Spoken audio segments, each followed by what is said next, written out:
Want to know what one of the most anointed words you can speak in 2025 is? Well, don't go anywhere because you're about to find out. We are continuing our series of prophetic words for 2025, and this time I want to share with you a word the Lord spoke to me out of a prophetic experience I had just before the end of last year. Here's what happened. So I got this invitation to a very large overseas event with a packed lineup of well-known and very anointed speakers. It was a real honor to be included and invited. And the first thing I thought was, wow, this is cool. But I couldn't find peace in my heart over it. I couldn't get into a settled place of that green light of grace.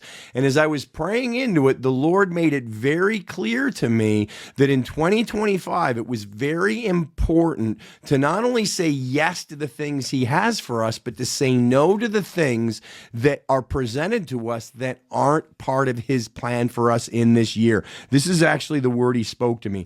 One of the most important, powerful, and anointed words my people will speak in 2025 will be the word no. Now, I want you to catch this. So one of the most important words you can speak in 2025, one of the most anointed words, one of the most powerful words you can speak in 2025 is the word no. Because 2025 is going to be this year of stretching and launching and breakthrough and growth and soaring. We know this is a year where the Lord has said his promises will come fully alive in 2025. Those promises that have been building in your life, they'll come fully alive in 2025. But one of the keys is to stay focused on what he has called you to do and weed out and not waste time, energy, or focus on the things that he's not called you to do. This will be a year that when we say yes to the things God has for us, we will soar. We will see breakthrough. We will see increase. We will see that Jubilee extravaganza of 2025. But it's also going to be a year when it's very important to learn to say no to the things that are not of God. And there's a few layers to this. Let's unpack them. So on the one hand, many of the things that we're supposed to say no to are going to be very obvious. They're going to be compromise, sin, unrighteousness. And when those things are presented to us, we're going to be like Meshach, Shadrach, and Abednego. We're going to be the ones that will not bow down to anything that is not of God, even if it's being promoted or exalted or worshiped in the current culture. We're going to be the ones who not only are standing with the righteous one, but we stand for his righteousness, and will say no to any form of wickedness or ungodliness or unrighteousness in our nations, our workplaces, our finances, our relationships, and our lives. God is really calling us to a consecrated and set apart time. Joshua 3:5 is going to be one of the key scriptures for 2025, where we see that God is inviting us to cross over into everything he has for us. But it begins with that invitation of consecrate yourself anew to me and I will work wonders in your midst. And this level of consecration, it won't be legalism. It won't be religion. It won't be performance. It won't be thinking if I do better, I'll get more. It'll be this heartfelt desire to agree with who we truly are in God and stand in him, with him, and for him. Like Meshach, Shadrach, and Abednego will say, look, we know who our God is. We know what he's capable of. We know what he can do. But even if he doesn't do what we expect, we're not bowing down to anything that culture or government or media or anything promotes. No matter how much they tell us it's popular, it's the right thing, it's the current thing. If it's not the God thing, we're going to say no to it. So we're going to say no to spending money on unrighteous things as well. We're going to avoid spending money on certain companies and businesses and that promote wicked agendas. We're going to start supporting more kingdom business and kingdom valuing businesses. And we'll even say no to many forms of media and entertainment that push an ungodly message. I want to tell you one of the most powerful things that we can do for those of us who have streaming services is they look at all the data. They micro-examine the micro data. And as soon as you're watching something and an ungodly or woke or antichrist agenda gets presented in the story or the program, click stop, click off. They will see that you are choosing to disengage from the media and their platform when ungodliness is being promoted. And you know what? God can breathe on that. I'm not even saying like, hey, look, we're going to be complainers, but we're going to say no. We're not going to give a place to it in us. And And you know what? We are the dominion stewards of this realm. So when we choose not to give place to ungodliness or wickedness or unrighteousness or that antichrist woke globalist agenda that's presented and screamed at us through every form of media, right down to commercials. But if you notice the shifting and the changing, something's shifting, something's changing. You're helping make that happen by not engaging with the companies and medias that promote that stuff, but engaging with the things that are more kingdom value oriented. 2025 will be a year when our no to things of the world will be as powerful and impactful as our yes to God. I want you to hear that again. So we know how powerful it is to say yes to God and the things of God, but I want you to know God is saying your no to the ungodly things the world is presenting is going to be just as powerful this year as your yes to the things of God. There's one other aspect of this I want to share with you and unpack for you. One of the things that this no is going to help you with in 2025 is running with your tribe. And the last few years, I'm hearing more and more how people are finding their vibe and finding their tribe. They're like finding the ones they know that they'll run with the same kingdom focus, the same kingdom agenda.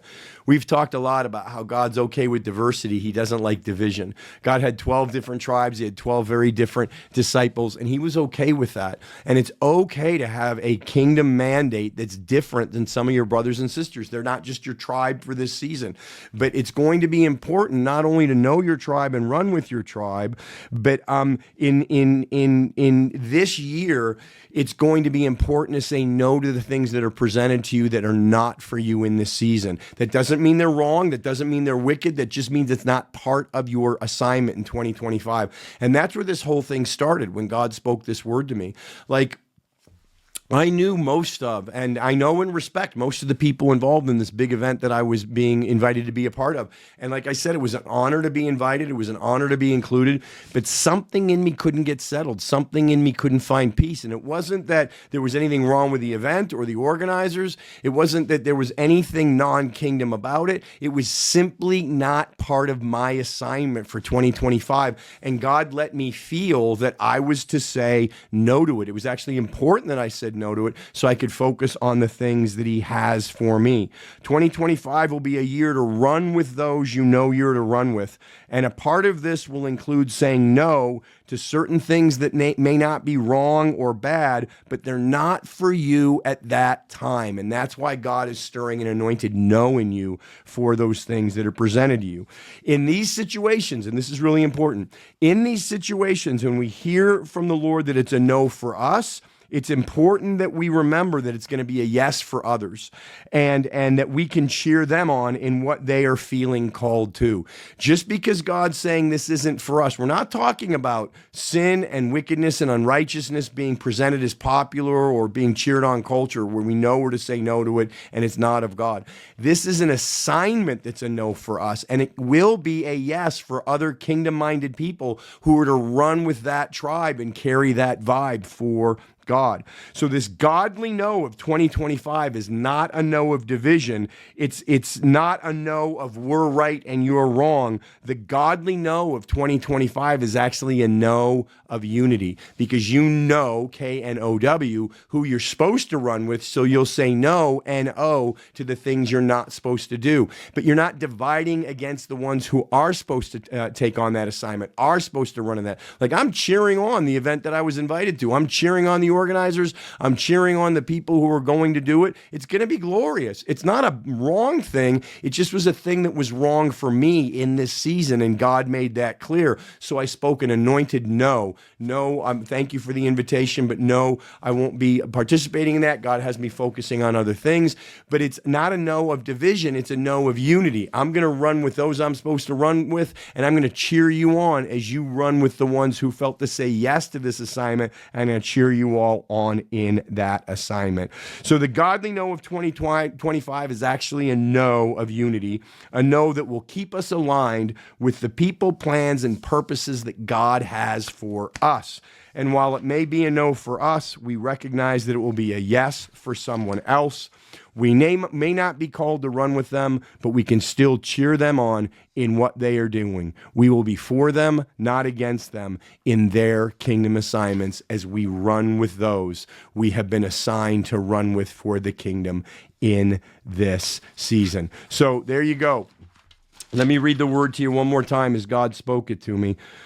One of the most important, powerful, and anointed words my people can speak in 2025 will be the word no. But remember, this is not a no of division. This is not a no of negativity. This is a no of unity, being united with God, because you're saying yes to the things of God that he has for you. You'll say no to those things that obviously aren't of God, but even the things that aren't yours to run with that are of God, and you can cheer somebody else on. So I hope that's a help to you. It's going to be a really exciting season, and God has a lot of great things he wants to partner with you and those you're called to run with during this year. And part of that will be you saying yes to him and saying no to the things that are not your assignment, not your mandate, not your mission, or not even your tribe in this season. So, hey, thanks for watching this. And as always, thank you, RHM Partners, for helping make all this possible. Hey, if you love all the media that we put out there for you and for free, the prophetic videos, the healing videos, the supernatural mentoring series videos, we'd love for you to partner with us to continue to make this possible. All you have to do is go to roberthotchkin.com, click the giving link, or use this QR code right here. It'll take you to the same secure giving portal, and you can give a one-time generous donation that we'll put to work for the gospel somewhere around the world. But I'd love for you to become part of our Go Team. And we call you our Go Team because you help us go to the whole wide world with the presence, power, and personality of Jesus Christ through missions, through meetings, through ministry, through media, and through more.